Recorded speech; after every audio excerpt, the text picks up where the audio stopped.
Ema, ema, ema, cada um com seu problema. Hoje nós vamos falar sobre desemprego em Ubajara.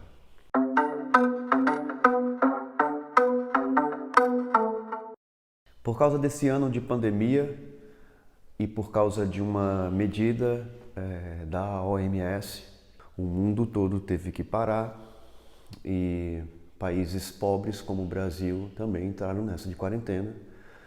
Aqui no estado do Ceará nós estamos em quarentena desde o dia 19 de março, então nós já estamos indo para agosto e as consequências com relação na economia vão ser terríveis. E nós fizemos um grande dilema que foi a expressão fique em casa, no mundo aí fora stay home.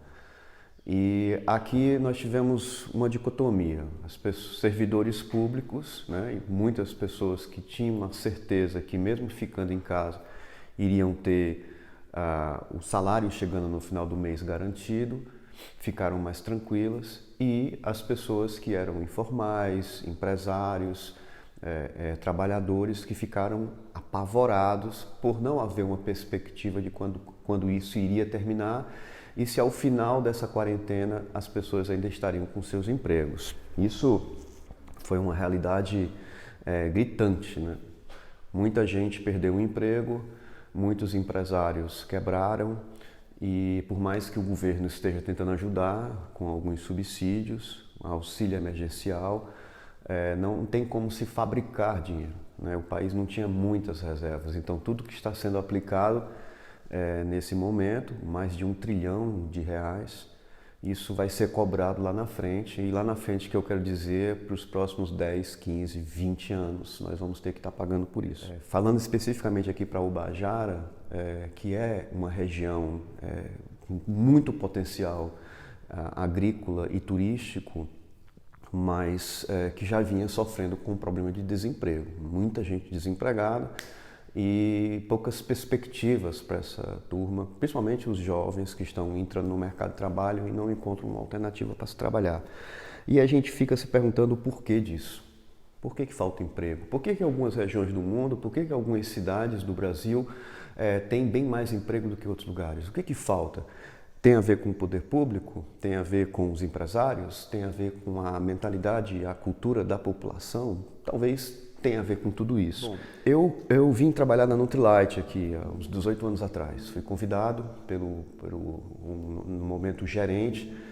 Ele queria um cientista para discutir assuntos da fazenda com ele. A Nutrilite, na época, era uma fazenda orgânica e biodinâmica, então existiam muitos elementos da agricultura biodinâmica que ele precisava testar, comprovar. Ele queria um cara para fazer isso. Eu já trabalhava com conservação de mamífero marinho e ele comentou, esse cara aqui, ele vendo meu currículo, ele falou, esse cara aqui salva golfinho, esse cara aqui é um cientista de golfinhos, esse é o cientista que eu gostaria de ter aqui. Eu acabei sabendo disso depois. E para mim foi um privilégio trabalhar na Nutrilite, foi um momento muito belo. A fazenda, naquela época, ela tinha um potencial não somente econômico, mas social, né? Com as pessoas que estavam trabalhando lá, tinha mais de 1.000 pessoas sendo empregadas lá, em todas as áreas.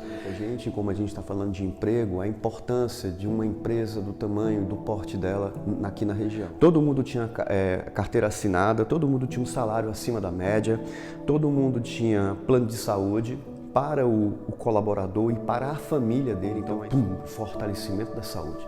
Uma outra coisa que eu observei, além dos treinamentos, né, porque a empresa investia muito em treinamento, então ao invés do cara ficar na enxada capinando, todas as equipes eram treinadas, né? Eu mesmo dei várias palestras e vários cursos lá dentro a nível de MBA para todos. Então a fazenda era mais inteligente, ela tinha mais capacidade, mais competência. Muitas pessoas que trabalharam na Nutrilite hoje têm negócios prósperos aqui na região pelos conhecimentos que foram desenvolvidos lá. Além do 13º salário, eles tinham uma espécie de 14º salário, que era a participação nos lucros da empresa. Então, quando chegava no final do ano, todas aquelas pessoas ganhavam 3 salários. Né? O salário, às vezes 4, né? O salário, as férias, o 13º e o 14º salário. Então, a gente via prosperidade. E no ônibus que levava os colaboradores, e eu também ia para o Ubajara, que saía lá do Jaburu até o Ubajara, passava por várias vilas de casas, que são aquelas pequenas cidades, né, vilas ao longo da estrada, e a gente via prosperidade, a gente via desenvolvimento, porque o dinheiro e a capacitação dos caras era tudo distribuído ali na região. Na Nutrilite também eu conheci um cara chamado Fernando. Tive com ele ontem, almocei na casa dos pais da mulher dele. E o Fernando, ele era conhecido como Fernando das Abelhas, porque dentro da Nutrilite ele cuidava do projeto apícola. E quando eu cheguei para trabalhar, a agrônoma falou: Ávila, eu acho que esse cara ele tem uma cabeça de cientista, eu acho que ele tem mais a ver com a tua área. E eu acabei conhecendo o Fernando.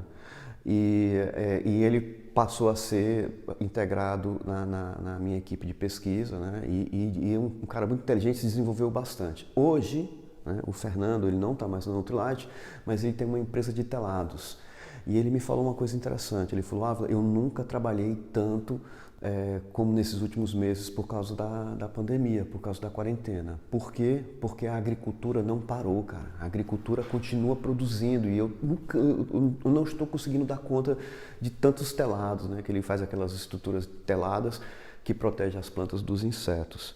Então, a questão da agricultura aqui na região da Ibiapaba é muito forte. E essa agricultura deveria estar sendo vista como um patrimônio econômico da região, como um potencial de desenvolver muitos negócios, pequenos negócios, grandes negócios, médios negócios, empregando toda essa turma. E por que isso não está acontecendo? Por que a agricultura está se desenvolvendo tanto no Brasil e nós ainda temos desemprego?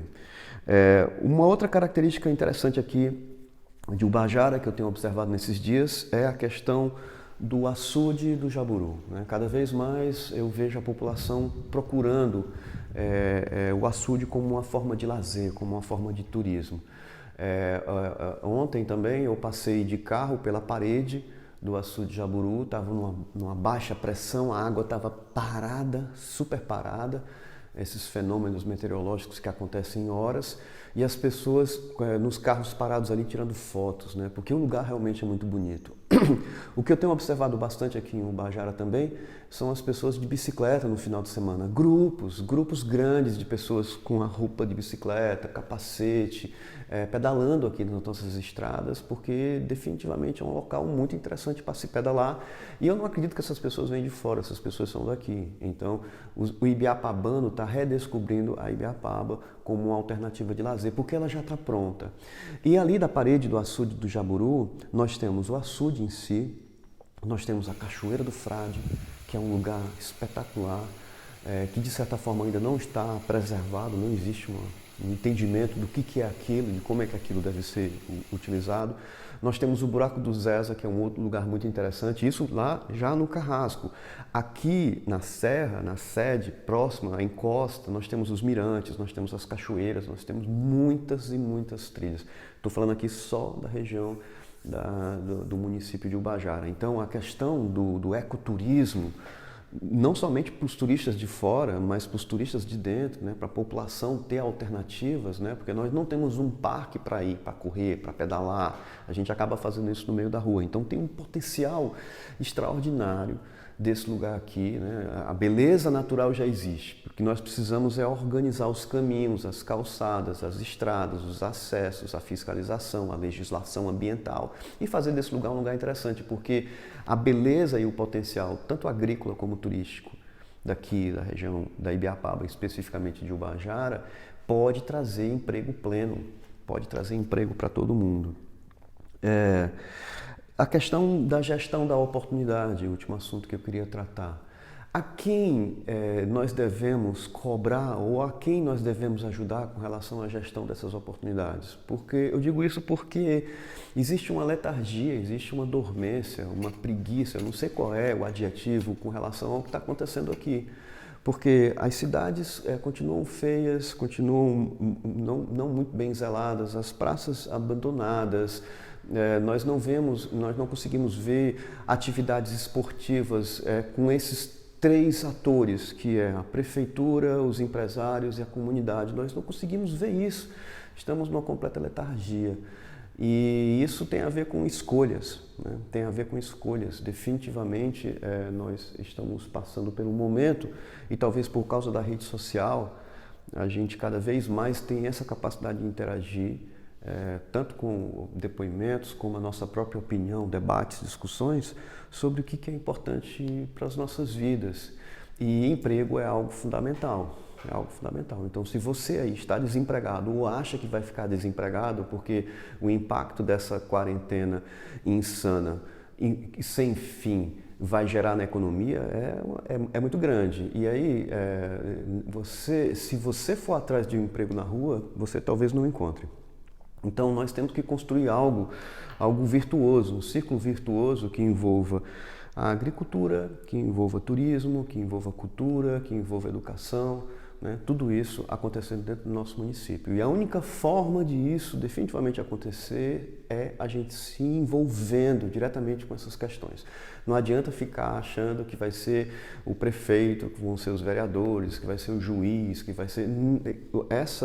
Essa transformação ela vai ter que partir dentro das nossas casas.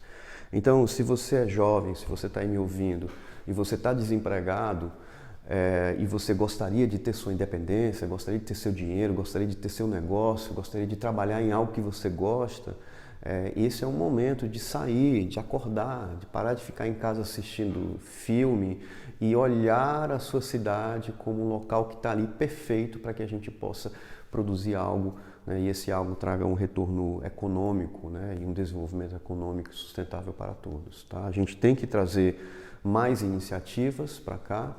Nós precisamos de mais empresas, nós precisamos de indústrias limpas, mas é importante que todos entendam que isso não cabe a uma pessoa só em si, o envolvimento de todos. Tá? Esse é um ano de eleições e definitivamente nós precisamos aprender a fazer boas escolhas. Não somente nesse ano, mas nos próximos anos de eleições também, porque infelizmente muita coisa é decidida na política. Nós precisamos cada vez mais entender isso e nos envolver com essas questões. Uma boa semana a todos e a gente se vê por aí. Até lá.